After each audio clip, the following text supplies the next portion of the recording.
আসসালামু আলাইকুম প্রিয় শিক্ষার্থীরা, ম্যাথ সলিউশন পক্ষ থেকে তোমাদের সবাইকে স্বাগতম। আজ আমি তোমাদের সপ্তম শ্রেণীর গণিত পাঠ্য বইয়ের চতুর্থ অধ্যায় অনুশীলনী 4.1 থেকে বীজগণিত রাশির গুণ সম্পর্কে আলোচনা করব। তা আমি এখানে 25 থেকে 28 পর্যন্ত এই চারটি সমস্যা তুলে নিয়েছি।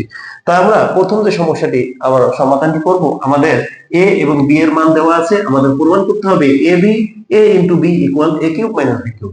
তাহলে এখন আমরা প্রশ্নটি তুলে নিচ্ছি যে দেওয়া আছে, আমরা এটা লিখে নিব। দেওয়া আছে a সমান x square plus xy plus y square এবং b সমান x মাইনাস y। পূর্ববর্তী সমস্যাগুলোর ন্যায় এটার সমাধান করব এভাবে, x এর সাথে এটা গুণ করলে x কিউব, এই x এর সাথে যখন x y গুণ করব plus plus plus x square y, এই x এর সাথে যখন y স্কয়ার গুণ করব plus plus plus x y square. এখন x এর কাজ শেষ, মাইনাস y এর সাথে গুণ করব। মনে রাখবে যে মাইনাসের কোন পদ দ্বারা যদি আমরা কোনো রাশিকে গুণ করি, ওই রাশির প্রত্যেকটা পদের সাইন পরিবর্তন হয়ে যাবে। যেমন মাইনাস y এর সাথে যখন এই যে প্রথম রাশিটি তোমরা দেখতে পাচ্ছ, এখানে এই রাশির সাথে যখন এই x এর স্কয়ার গুণ করব, প্লাস মাইনাস হয়ে যাবে কি minus x square y, minus x square y। যেহেতু এখানে x স্কয়ার y আছে, এরা সদৃশ্য, সদৃশ্য পদগুলো আমরা নিচে নিচে সাজিয়ে লিখবো। এই প্লাস মাইনাসে এই যে minus A Y R Y গুণ করলে ওয়াই স্কয়ার আর এক্স, তাহলে এক্স ওয়াই স্কয়ার। এরপরে এই প্লাসে আবার মাইনাসে মাইনাস ওয়াই আর ওয়াই স্কয়ার গুণ করলে ওয়াই কিউব। এখন আমরা এটা যোগ করলে পাচ্ছি minus Y cube plus x Y square minus X square X Y square কাটা যাচ্ছে, plus X square Y minus X square কাটা যাচ্ছে, এখানে থাকতেছে এক্স কিউব। যেহেতু না এখানে a আর b এর গুণ করতে বলছে, যেহেতু a b এর মান বের করতে বলছে, তা আমরা a আর b গুণ করলে পাচ্ছি ab। তাহলে ab সমান a cube minus b cube. তাহলে এটি যেহেতু আমাদের দেখাতে বলা হয়েছে, প্রমাণ করতে বলা হয়েছে, আমরা লিখে দিতে পারি প্রুফ। এরপরে পরবর্তী 26 নম্বর যে সমস্যাটি রয়েছে, যে দেওয়া আছে, আমরা একইভাবে লিখে নিলাম a সমান a square minus ab plus b square এবং b সমান a প্লাস b।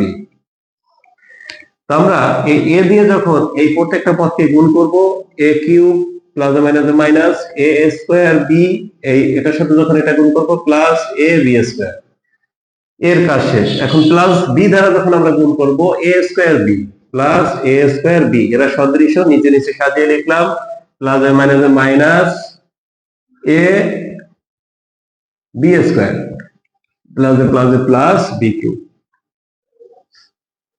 আমরা যোগ করলে পাচ্ছি b cube plus a b square minus a b square plus a square b minus a square b, এখানে থাকতেছে a কিউব। তাহলে a R b গুণ করলে আমরা পাচ্ছি ab equal a cube plus b cube. এরপরে 27 নম্বর যে সমস্যাটি আছে, এর সমাধানটি আমরা যেভাবে করব, যে দেখাও যে left hand side equal right hand side.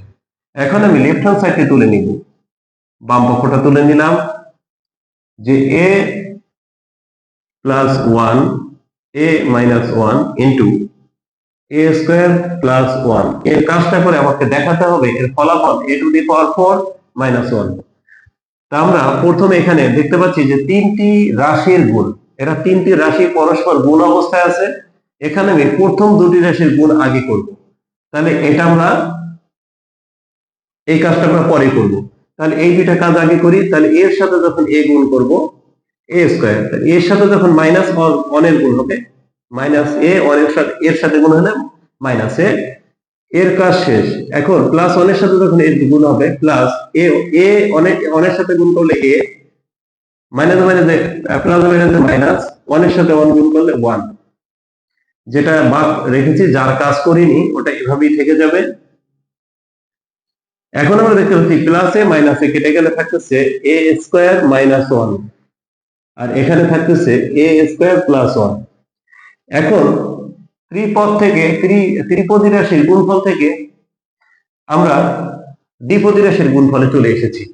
তাহলে এখন আমরা দেখতে পাচ্ছি যে এ স্কোয়ারের সাথে এ স্কোয়ার যদি গুণ করি হবে এ two the power 4, A square সাথে যখন প্লাস 1 এর সাথে গুণ করব এ স্কোয়ার কে এ স্কোয়ার, তাহলে এ স্কোয়ার দিয়ে আমি এই দুইটার গুণ করে ফেলেছি। এখন মাইনাস এ দিয়ে যখন এই দুইটার গুণ করব প্লাস মাইনাস মাইনাস এ স্কোয়ার একের সাথে গুণ করলে এ স্কোয়ার, প্লাস মাইনাস মাইনাস 1 1 এর সাথে গুণ করলে 1। এখন প্লাস এ স্কোয়ার মাইনাস এ স্কোয়ার 1 থাকতেছে এ টু দি পাওয়ার 4 মাইনাস 1। তাহলে এটি আমাদের প্রমাণ করতে দেখাতে বলা হয়েছে এ টু দি পাওয়ার 4 মাইনাস 1। তা পেলাম আমরা এটা রাইট হ্যান্ড সাইড। যেহেতু দেখাতে বলা হয়েছে আমরা লিখে দিব শুড। এরপরে 28 নম্বর যে সমস্যাটি রয়েছে ঠিক 27 এর মতো করেই করব, যে দেখাও যে এ left hand side equal right hand side. আমি লেফট হ্যান্ড সাইডটা তুলে নিলাম, x plus y x minus y x square plus y square. আমি লেফট হ্যান্ড সাইডটা তুলে নিয়েছি, এটা নিয়ে আমরা কাজ করে দেখাবো x to the power y minus y to the power y. এখন এখানেও তিনটি পদ, এই তিনটি পদ আমি এই প্রথম পদের কোনো কাজ করব না, ডান পাশের এই পদটার কোনো কাজ করব না, আমি এই দুটার গুণ করব। তাহলে এক্স এর সাথে এক্স গুণ করো এক্স স্কোয়ার, এক্স এর সাথে যখন মাইনাস ওয়াই গুণ করবো মাইনাস এক্স ওয়াই, তাহলে এক্স এর সাথে আমি এই দুইটার গুণ হয়ে গেছে। এখন প্লাস ওয়াই এর সাথে যখন এই দুইটার গুণ করবো প্লাস এক্স ওয়াই, যখন প্লাস মাইনাস মাইনাস ওয়াই এর সাথে যখন ওয়াই গুণ করবো minus y square, x square plus y square, যার কাজটা আমরা করিনি ঠিক এভাবেই বসাই দিলাম। এখন plus x y minus x square x y, আর minus x y plus x y কেটে দিলাম, এখানে থাকতেছে x square minus y square, আর এখানে পাচ্ছি আমরা x square plus y square. এখন এই দুইটার গুণ করলে আমরা যা পাবো, এই রাশির দুই পদ এই রাশিতেও দুটি পদ, তাহলে এই রাশির যে এক্স স্কোয়ার আছে এই এক্স স্কোয়ার দিয়ে দুইটা গুণ করবো আলাদা হবে, এক্স স্কোয়ার গুণ করলে আসতেছে x to the power 4, x square সাথে যখন প্লাস ওয়াই স্কোয়ার গুণ হবে এক্স স্কোয়ার ওয়াই স্কোয়ার। তাহলে এক্স স্কোয়ারের কাজ শেষ, এর সাথে এই দুইটা পদের গুণ হয়ে গেছে। এখন মাইনাস ওয়াই স্কোয়ার দিয়ে যখন এই দুইটা গুণ করবো minus x square y square. এখন ওয়াই স্কোয়ার যখন ওয়াই স্কোয়ারের সাথে গুণ হবে তখন ওয়াই টু দি পাওয়ার 4 আর প্লাস বেড়ে যাবে minus y to the power 4। তাহলে এখন plus x square y square minus x square চলে গেলে আমরা পাচ্ছি x to the power 4 minus y to the power 4, যা আমাদের কাঙ্ক্ষিত যে ফলাফলটি যেটা দেখাতে বলা হয়েছে x to the power 4 minus y to the power 4। তো এটাই হলো আমাদের রাইট সাইড। যেহেতু দেখাতে বলা হয়েছে আমরা লিখে দিব শর্ট।